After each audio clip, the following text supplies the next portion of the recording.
Meus amigos e minhas amigas, eu não queria perder a oportunidade de dizer para vocês que eu estou extremamente preocupado com o que está acontecendo no mundo de hoje. É importante que a gente não esqueça nunca que o mundo de hoje está vivendo a maior concentração de conflitos desde a Segunda Guerra Mundial. É importante que a gente não perca de vista que enquanto se gastou o ano passado 2 trilhões e 700 bilhões de dólares em armas e em guerras, nós ainda temos 630 milhões de pessoas passando fome, ainda temos milhões de seres humanos sem energia elétrica e ainda temos milhões de seres humanos sem ter acesso à educação e outros milhões e milhões de mulheres e crianças que são o resultado dessas guerras fratricidas e que ficam abandonados, sem documento, sem residência, sem ter sequer uma pátria onde morar. Por isso, nós temos insistido cada vez mais de que é preciso parar e refletir sobre o nosso comportamento. Nós não somos mais países colonizados. Nós conquistamos soberania com a nossa independência. Nós não podemos permitir que alguém possa se intrometer e ferir a integridade territorial de cada país. O que nós estamos assistindo no mundo é a falta total e absoluta de funcionamento das Nações Unidas. O Conselho de Segurança da ONU e os seus membros permanentes foram criados para tentar manter a paz.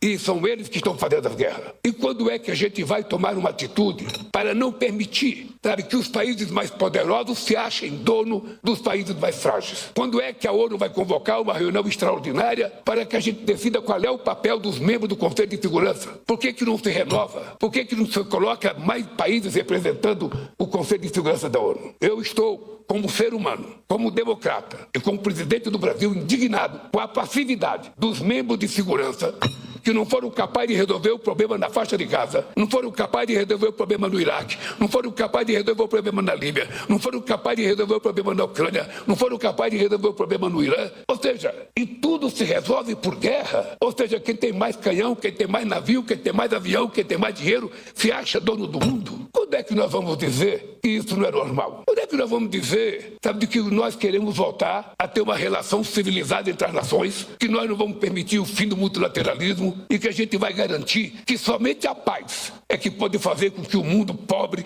possa se desenvolver? O que constrói uma guerra, a não ser mortos e destruição? E quando é que nós vamos reagir? Eu queria dizer para vocês que em 2010 eu fui a Teherã, junto com o presidente da Turquia, para convencer o governo do Irã de que ele não poderia enriquecer o urânio para fazer armas nucleares. E fui dizer ao Khamenei e ao Ahmadinejad de que a gente aceitaria que eles enriquecessem o urânio na proporção que o Brasil enriquece urânio para fins pacíficos. Fizemos um acordo. Esse acordo, quando foi publicado, ao invés dos países europeus e dos Estados Unidos aceitarem o acordo, eles aumentaram o bloqueio ao Irã. E é muito engraçado, isso já foi publicado na imprensa, não é segredo para ninguém. Eu tinha recebido uma carta do companheiro Obama dizendo que se o Ahmadinejad concordasse com aquele acordo, estava tudo certo. Pois nós fizemos Ahmadinejad assinar o acordo tal qual estava a carta do Obama. Para minha surpresa, quando foi publicado o acordo, tanto a Europa quanto os Estados Unidos aumentaram o bloqueio. Depois de alguns anos, foram fazer um outro acordo, pior do que aquele que a gente tinha feito. E agora se invadiu o Irã a pretexto de que o Irã estava construindo bomba nuclear. Cadê as armas químicas do Saddam Hussein? Aonde elas estão? Quem achou? Ou seja, nós não podemos viver mais num mundo de mentiras, em que as pessoas constroem o inimigo, constroem a imagem negativa do inimigo para justificar a destruição. Que mundo que nós estamos? Eu ouvi o representante de Moçambique falar nos minerais críticos. Aqui, nesse plenário, todo mundo tem experiência de que o seu país já foi saqueado em tudo que é ouro que tinha, em tudo que é prata que tinha, em tudo que é diamante que tinha, em tudo que é minério que tinha. Depois de levarem tudo que a gente tinha, agora eles querem ser dono dos minerais críticos e das terras raras que nós temos. Ou seja, já levaram quase tudo da Bolívia. Agora que a Bolívia tem minerais críticos, é a chance da Bolívia, é a chance da África, é a chance da América Latina não aceitar ser apenas exportador de minerais para eles. Ou seja, quem quiser que vier se instalar e produzir no país para que a gente tenha a chance de desenvolver os nossos países. Nós já fomos colonizados, fizemos luta pela independência, já conquistamos democracia, já perdemos democracia. Agora nós estão querendo nos colonizar outra vez. Então, companheiros e companheiras, eu não poderia ter faltado nessa reunião. Eu cheguei aqui 2 horas da madrugada para fazer essa reunião. Porque é preciso que a gente levante a cabeça. Não é possível alguém achar que é dono dos outros países. O que estão fazendo com Cuba agora? O que fizeram com a Venezuela? O que estão fazendo? Isso é democrático? Em que parágrafo, em que artigo da Carta da ONU está dito que um presidente de um país pode invadir o outro? Em que documento do mundo está dito isso? Nem da Bíblia.